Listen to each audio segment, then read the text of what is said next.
Pedro atendeu o telefone com as mãos trêmulas, o coração acelerado ao ver o nome de Luís piscando na tela. Pedro, meu pai sofreu um acidente grave no carro, está no hospital em coma, disse Luís com a voz quebrada, mas o que veio em seguida mudou tudo. Ele deixou uma carta para mim, confessando que é gay e que viveu uma vida dupla por anos. Aquela revelação explodiu como uma bomba na mente de Pedro, que há meses nutria sentimentos secretos por Luís, seu melhor amigo desde a universidade em Lisboa.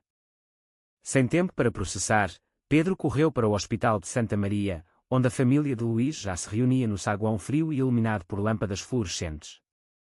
A mãe de Luís, Dona Maria, uma mulher conservadora de 50 anos, chorava copiosamente, agarrada ao rosário, enquanto o irmão mais velho, António, andava de um lado para o outro, murmurando sobre como o pai, um respeitado advogado católico, não merecia aquilo.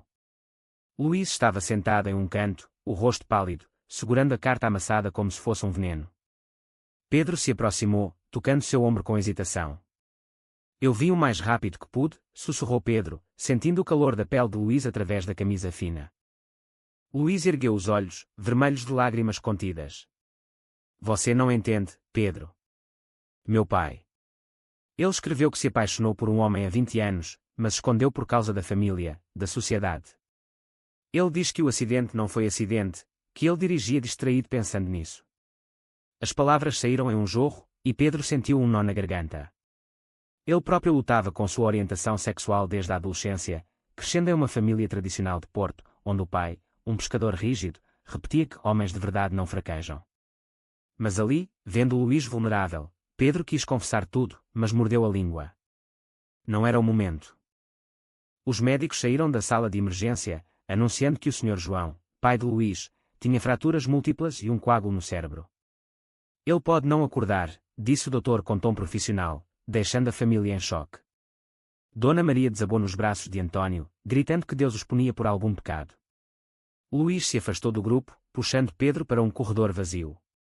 Eu sempre soube que algo estava errado com ele, confessou Luís. Ele era distante, frio. Agora entendo, ele vivia uma mentira. E eu? Eu sinto o mesmo, Pedro. Eu gosto de você. Mais do que como amigo. O coração de Pedro parou. Aquela confissão, no meio da crise, era como um raio em céu claro. Ele havia notado os olhares prolongados de Luís durante as noites de estudo, as toques acidentais que duravam um segundo a mais. Mas admitir isso agora, com o pai de Luís lutando pela vida. Pedro abraçou Luís impulsivamente, sentindo o corpo dele tremer.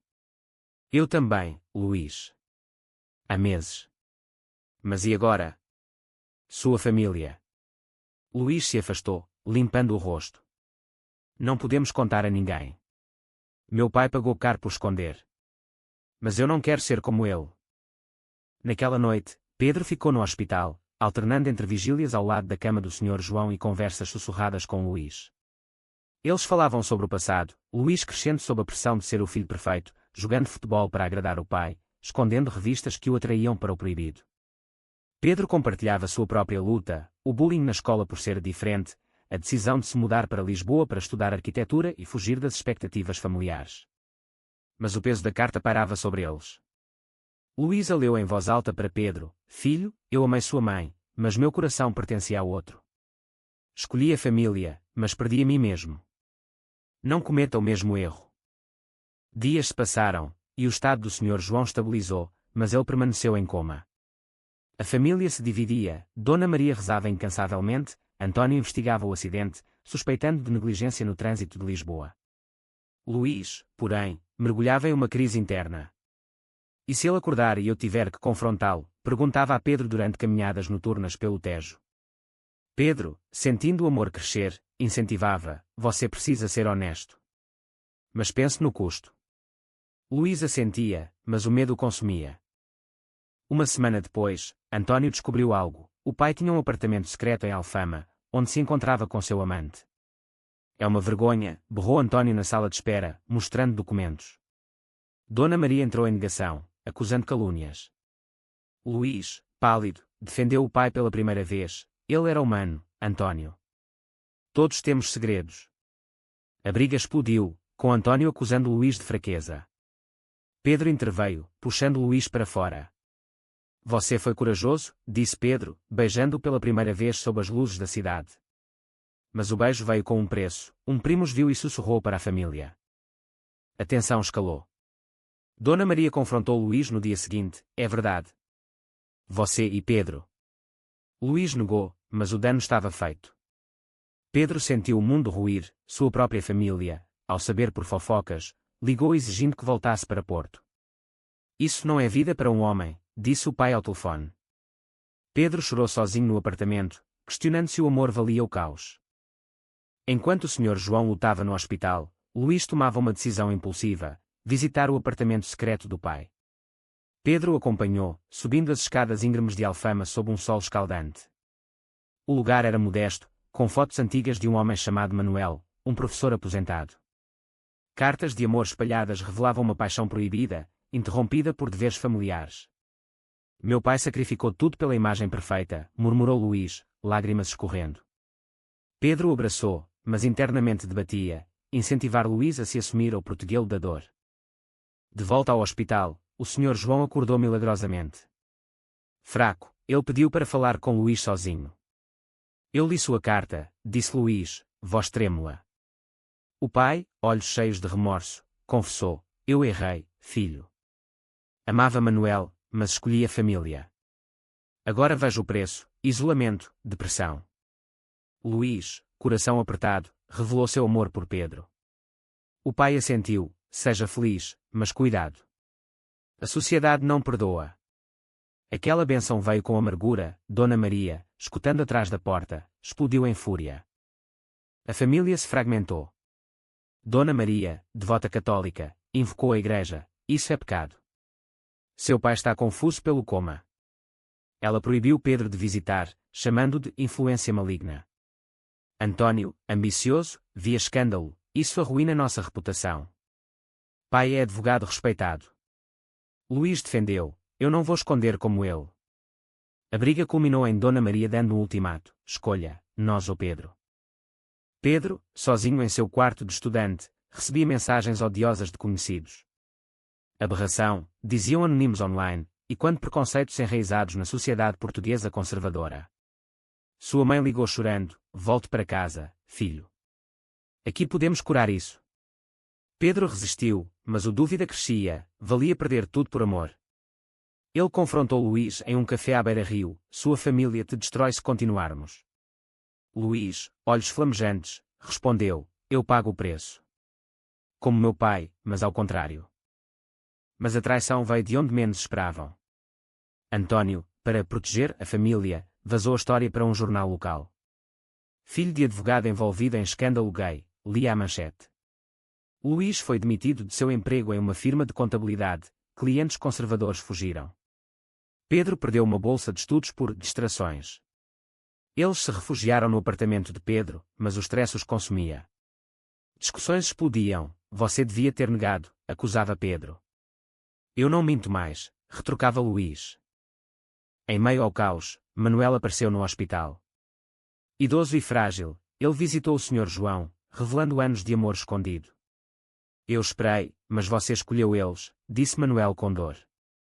O Sr. João, arrependido, pediu perdão. Luís, presenciando, viu o custo da repressão: dois homens quebrados por normas sociais.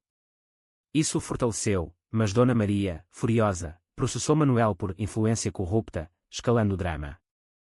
Pedro, pressionado, considerou romper. Eu te amo, mas isso nos destrói, confessou em uma noite chuvosa.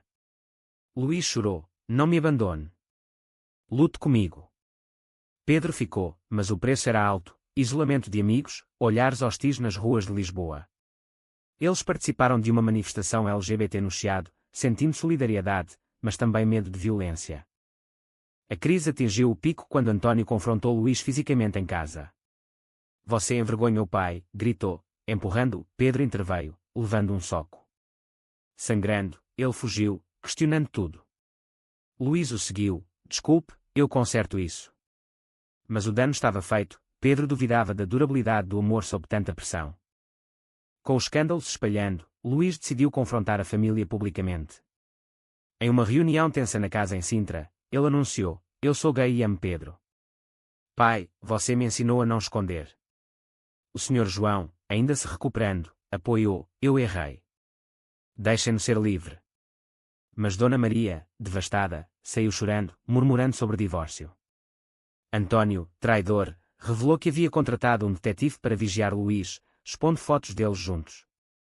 Pedro, ao saber, sentiu-se violado. Sua família nos persegue, explodiu em uma discussão acalorada. Luís defendeu, eles mudam com o tempo. Mas o ceticismo de Pedro crescia. Ele perdeu contato com sua própria família, o pai o deserdou por telefone, você não é mais meu filho. Sozinho, Pedro mergulhou em depressão, questionando se o amor valia o exílio emocional. Eles buscaram apoio em uma associação LGBT em Lisboa, onde conheceram casais que sobreviveram a rejeições semelhantes. Uma terapeuta os aconselhou, o conflito interno é o pior inimigo. Luís, inspirado, escreveu uma carta aberta para o jornal, defendendo o pai e si mesmo. Em Portugal, ainda lutamos contra preconceitos arcaicos.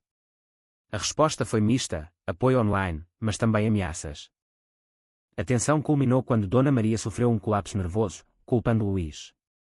No hospital, ela confessou, eu sabia do seu pai, mas ignorei por amor. Luís, tocado, prometeu ajudar, mas manteve firmeza, aceite-me ou perca-me. Ela hesitou, mas um vislumbre de aceitação surgiu. Pedro, entretanto, enfrentava sua própria batalha. Um antigo amigo traiu, espalhando rumores na universidade, levando a sério. Ele considerou mudar de cidade, mas Luís o convenceu a ficar, juntos somos mais fortes. Eles planejam uma viagem para o Algarve, para respirar, mas Antônio sabotou, cancelando reservas. Em uma noite de confronto, Luís expulsou Antônio de casa, você nos traiu por ciúme. Antônio rebateu, eu protejo a família. A briga física deixou Luís ferido, e Pedro o levou ao pronto-socorro. Ali, eles juraram lealdade, mas o custo era visível, Luís perdeu peso, Pedro insonia. O Sr. João, melhorando, mediou uma reconciliação. Eu paguei com saúde. Não repitam. Mas Dona Maria resistia, invocando a igreja local, onde o padre pregava contra pecados modernos. Luís debateu com o padre, amor não é pecado. Isso ganhou atenção, dividindo a comunidade. Pedro, exausto, questionou, vale a pena? Luís respondeu, sim, por autenticidade. Mas uma oferta de emprego em Madrid para Pedro testou isso. Vá se precisar, disse Luís com dor. Pedro recusou, escolhendo o amor, mas o sacrifício o assombrava. Com o tempo, a família começou a rachar menos. Dona Maria, após terapia, visitou Luís e Pedro em um jantar tenso. Eu tento entender, disse ela, mas evitou abraços. O Sr. João, de cadeira de rodas, compartilhava histórias com Manuel, que se tornou visitante regular. Vocês são corajosos, elogiou Manuel. Luís via neles um espelho invertido, amor tardio versus amor jovem. Mas sociedade não perdoava fácil. Luís enfrentou discriminação no novo emprego, Pedro, na universidade, ouvia sussurros. Eles marcharam no período de Lisboa, sentindo empoderamento, mas pedras foram atiradas por contramanifestantes. Feridos levemente, eles questionaram segurança. Antônio, arrependido após ver o pai feliz com Manuel, pediu perdão, eu temi o desconhecido. Luís aceitou, mas com reservas. A reconciliação veio com preço, Antônio perdeu amigos conservadores. Pedro reconectou com sua mãe via videochamada, eu te amo, mas preciso tempo. O pai permaneceu distante, um lembrete do custo familiar. Luís e Pedro moravam juntos agora, em um pequeno apartamento no Bairro Alto, construindo uma vida apesar das cicatrizes. Uma reviravolta veio quando o Sr. João testemunhou em um fórum sobre direitos LGBT, eu vivi escondido. Meu filho não. Isso inspirou Luís a advogar, mas atraiu ódio online. Pedro, protetor, monitorava ameaças. Em uma crise, Pedro recebeu uma carta anônima, deixe Luís ou sofra. Assustado, ele escondeu, mas Luís descobriu e confrontou, não fuja. Pedro admitiu medo, eu perco tudo. Luís o beijou, ganhamos liberdade. A alta tensão levou a uma decisão, casar em segredo. No cartório, com Manuel e o Sr. João como testemunhas, eles trocaram votos. Dona Maria soube depois e chorou, mas enviou flores, um passo. Mas felicidade era frágil. Antônio, em recaída, vazou o casamento para a imprensa. Escândalo renovado, filho de advogado casa com homem. Luís perdeu clientes, Pedro, oportunidades acadêmicas. Eles fugiram para o campo, em uma quinta em Douro, refletindo. Pagamos caro, disse Pedro. Luís assentiu, mas vivemos verdadeiramente. De volta a Lisboa, eles enfrentaram as consequências. Luís abriu uma consultoria inclusiva, atraindo clientes progressistas. Pedro concluiu a graduação, apesar de boicotes. A família se reuniu no Natal, tenso mas pacífico. Dona Maria cozinhou para todos, incluindo Manuel. Eu aprendo, disse ela. O Sr. João, saudável, escreveu memórias, meu erro foi o silêncio. Luís as editou, transformando dor em lição. Pedro, inspirado, projetou um centro LGBT. Mas sombras persistiam. Um ataque verbal em uma rua os deixou abalados. Portugal muda devagar, lamentou Luís. Pedro concordou, mas nós aceleramos. António, redimido, ajudou legalmente contra Atas. A unidade familiar, forjada no fogo, fortaleceu. Anos após o acidente, Luís e Pedro olhavam o Tejo, mãos entrelaçadas. Valeu o preço? Perguntou Luís. Pedro sorriu, sim, por nós. E você, leitor, acha que esconder a verdade por amor à família é uma escolha certa ou errada?